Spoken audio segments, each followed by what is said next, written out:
everyone, it's AJ Barce and you're watching Every Moment Has a Story. For this vlog, what we're going to be looking at is bags. So for the last couple of months, we've talked about what's in my digital camera bag.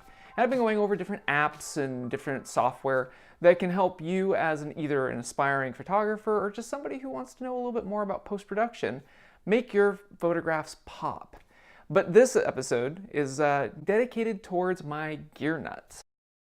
So, all of my bags that I use are usually a sling bag of some sort. I don't like using backpacks and such because usually they're big and bulky, and being a mirrorless shooter using APS-C equipment, my lenses and my camera are all small and compact, so I like to keep my kit compact as possible. It's also especially helpful for when you're flying.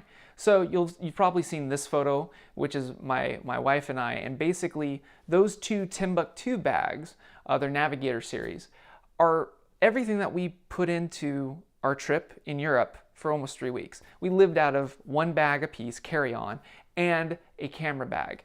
And the camera bag that I used in Europe is the Timba DNA 8. So this is the Timba DNA 8, equipped as I used it in Europe. What's nice about the Timba DNA 8 is, as you can tell, it's really small. It's cute. And what I love about Timba is that it is durable.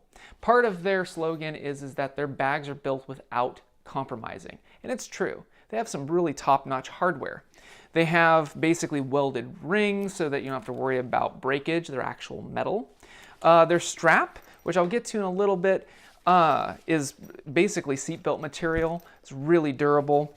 And what I love about their system is that they have fidlocks, which are basically a magnetic latch that, if you're familiar with Timbuk2, they have a very similar system, but these slide off. So if you try to pull over them, they kind of lock a little bit harder.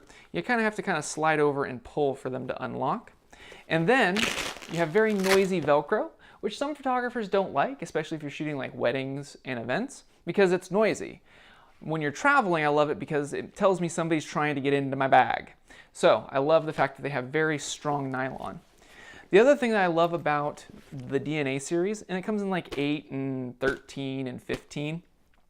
And again, the bigger the bag, the more stuff, the bigger it is. Again, I like to stay thin and light as possible.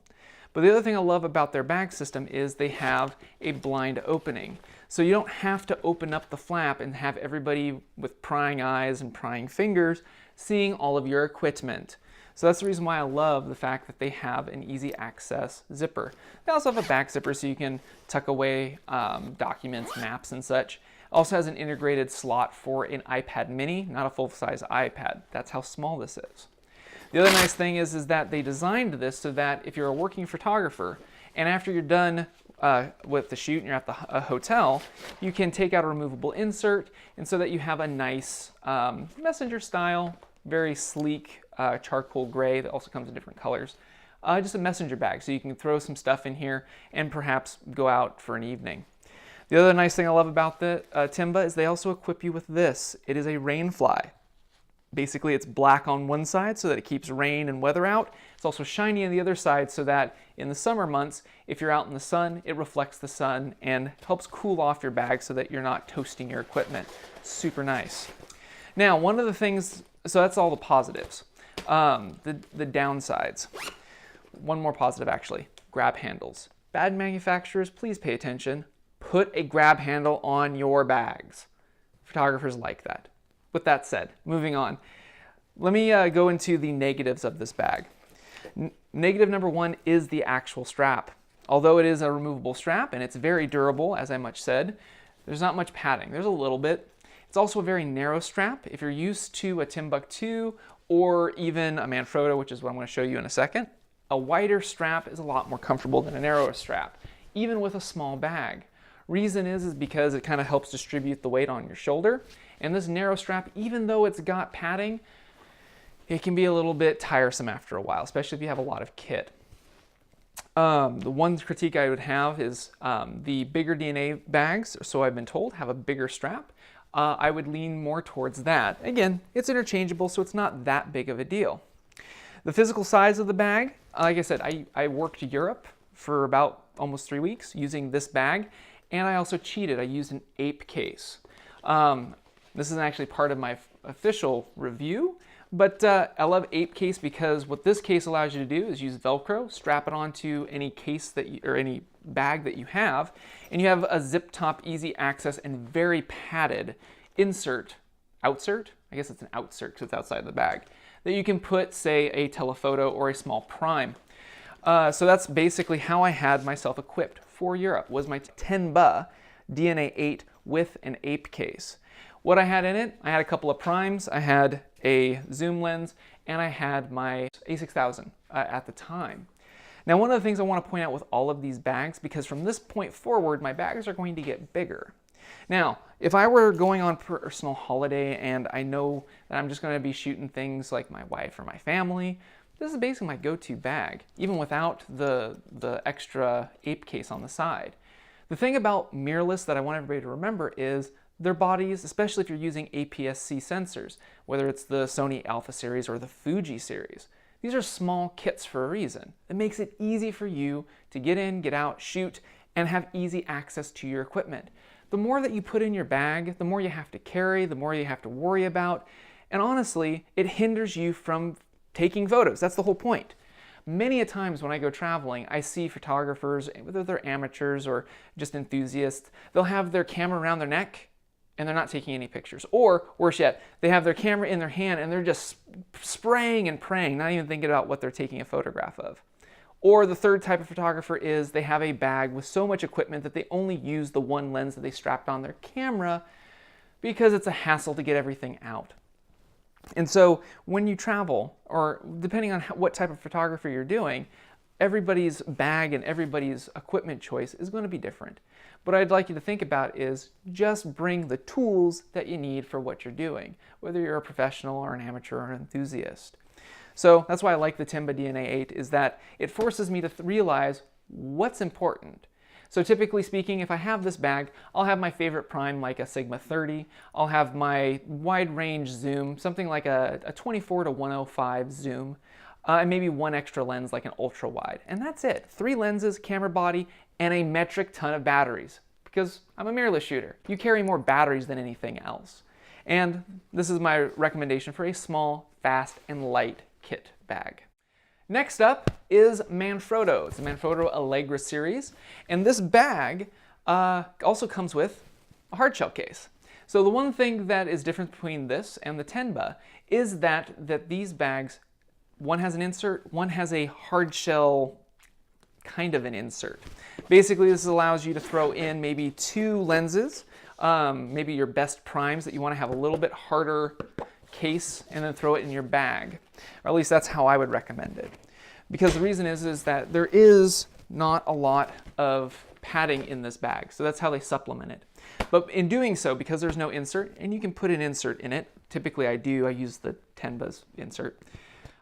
This thing holds basically an iPad mini. It's a little bit wider, which actually, if I put this in contrast, this is the profile of the Manfrotto. And if I were to put this head to head with the Tenba, you can tell that it's a little bit wider and a little bit taller and a little bit longer. So that's the difference between these 2 bags. This is a very comfortable bag. I just used this while traveling the South. I was in North Carolina and South Carolina not too long ago.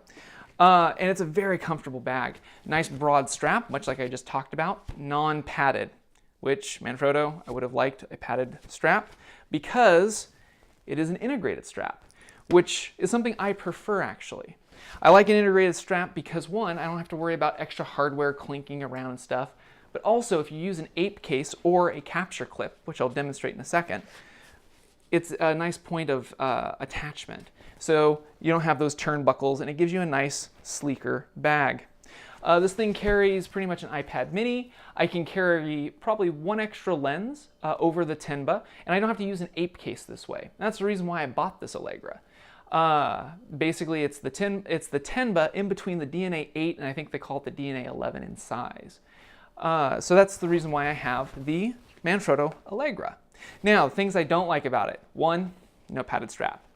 2, no grab handle. I like a grab handle in pretty much every bag because when I set it down, I like to have just an easy briefcase handle to grab it. 3, no easy access zip top. And 4, this big buckle. Now, one of the things I do like about this bag, it's a double-edged sword. I hate and I love this big buckle because it's hard for people to get into. It's also hard for you to get into. But one of the things I like about this is that the flap itself is a very shallow flap. So when it's actually on your side, you don't have this huge flap that kind of covers you as you're trying to reach into your bag. It's very shallow, it's easy access. And that is the Manfrotto Allegra series. And I have it in blue because I like blue.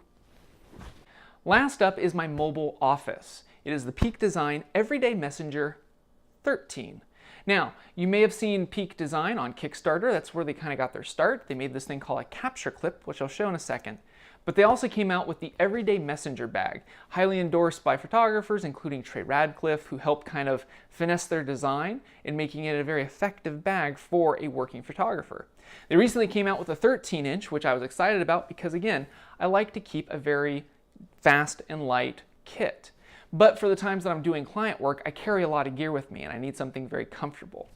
The Everyday Messenger has a multitude of options, which makes it morph into anything that you really need it to be. So right now I have a stabilizer strap on it, but this is the actual bag itself. It is substantially bigger than anything else that I just showed. So for instance, if I were to grab the Tenba bag, you can tell quite alarmingly, this is a very big bag. It can carry a 13-inch laptop, whereas this, like I said, iPad mini. But again, I use this as my mobile office. And on top of that, I use it for not my everyday carry. I use it for my professional work primarily. Some of the features that are great about this bag is I love the strap and I hate the strap.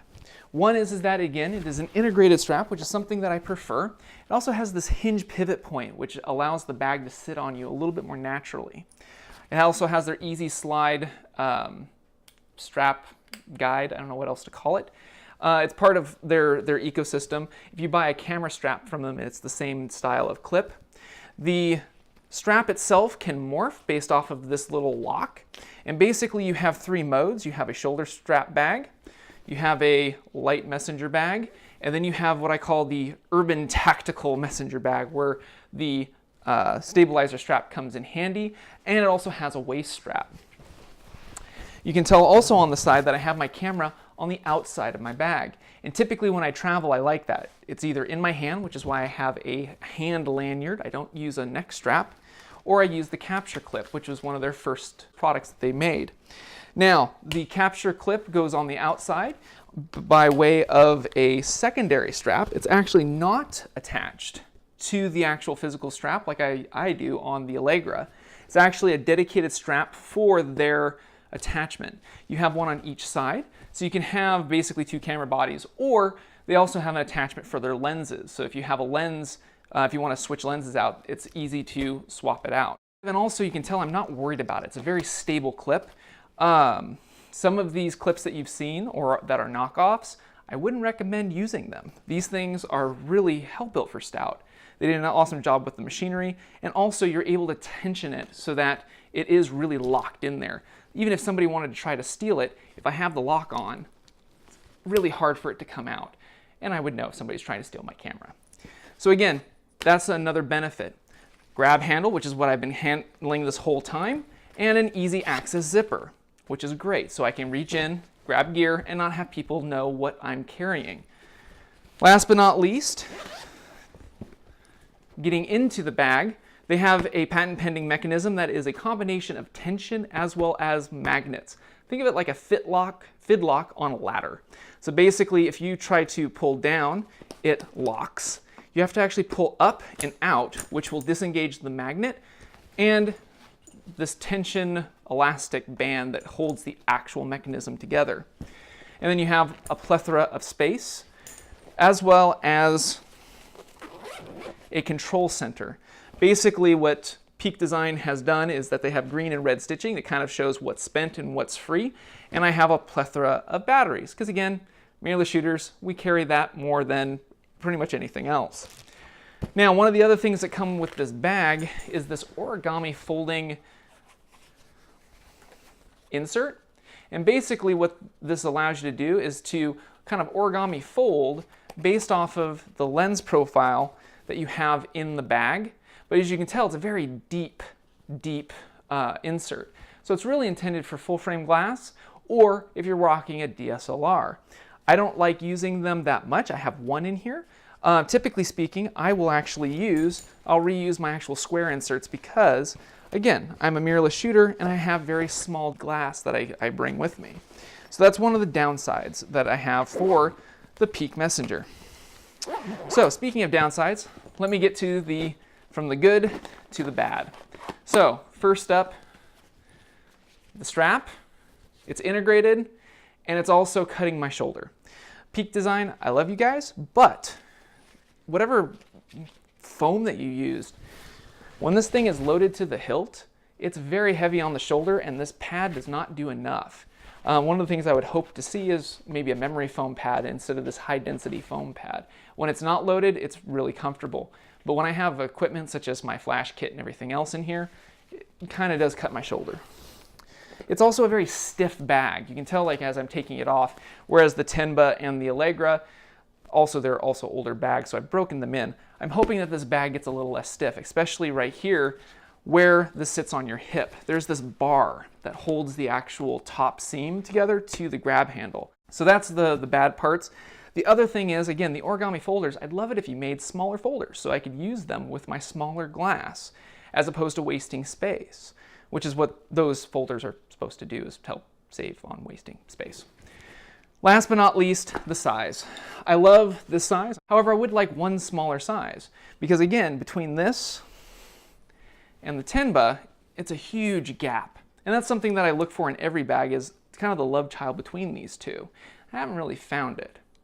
But if there was a smaller size of this, basically I would have two of these because whenever I go on a shoot, basically this is my working kit and then I have either this or the Allegra that carries my support kit, my flash kit, those type of things. But I'd really like it if there was just one extra size smaller. But other than that, it is a wonderful bag. And it's probably my new go-to bag for both personal and professional. So let's get to the costs of all of these. From the bottom to the top, the Allegra by Manfrotto is actually one of the more affordable bags. Typically you can find it anywhere from around $35 on Amazon, depending on which size that you want. The Allegra that I have, I think I got for about $20 to $30. The Tenba, on the other hand, comes in as number 2. Usually you can find it for about $70 to $80, depending on the vendor. And again, it goes up from there based off of size. And then you have the Peak Everyday Messenger. The one that I have, the 13-inch, starts off at over $200. And the 15-inch goes up from there. So again, it's not just for the enthusiast. You really have to be traveling or working as a photographer to really justify the cost. But it is a really excellent piece of equipment. And I really enjoy it. The last thing that I want to show you. So when I'm backpacking, I don't like taking any of those bags because typically I have a pack on me. And obviously when you're in the backcountry, in the Pacific Northwest, weather happens. And so none of those bags, even though the Tenba has a rainfly, it's not really meant for that. It's more of the urban, you have a light drizzle, or if you're in Seattle, you went one block and all of a sudden when you hit Pike Place, there's a deluge. It's that type of a thing. But when I'm backpacking, I don't use any of those. Unless I'm day hiking, I might take the Everyday Messenger. With a pack on, I usually carry this. It's a Pelican case. It's part of their 1200 series. And this thing has a gasketed and soft system inside. Basically, as the picture shows, I don't scuba dive, but I imagine if I throw this out in the water or if you're on a boat, this thing would probably save your equipment more so than a bag. Now, the thing about this case is that the inserts are totally customizable. There's just these little foam cubes that you can just break off with your fingers, or you can use a knife to cut it for a more specific shape. But basically, you can cut the shape of your body and your lens. And also, I cut a hole for my batteries because I'm a mirrorless shooter. And basically, I take this and I stow this on the top of my pack so that I have a very safe and secure place. I might have the capture clip on me if I'm going to have it on my bag, the actual camera body if it's good weather. But for storage and stowage, this is what I usually use. This thing can run anywhere from about $50 to $100 depending on the vendor, and also comes in a wide range of sizes. I recommend getting the 1200 series if you're a mirrorless shooter, largely because it's small enough to pack and keeps your pack light. Because again, in the backcountry, you don't want to have a lot of weight. That wraps it up for this vlog. I hope you enjoyed, and I hope you got something out of it. If you want to support me as a photographer, or if you want to support this vlog, go to patreon.com/ajbarce. And if you're an Evergreen supporter, you get all of these vlogs in the feed every month. And you also get some exclusive like photos that I don't post anywhere else, and also Lightroom presets and things that I'm working on pretty much. So again, thank you so much for tuning in, and I will see you patrons next month.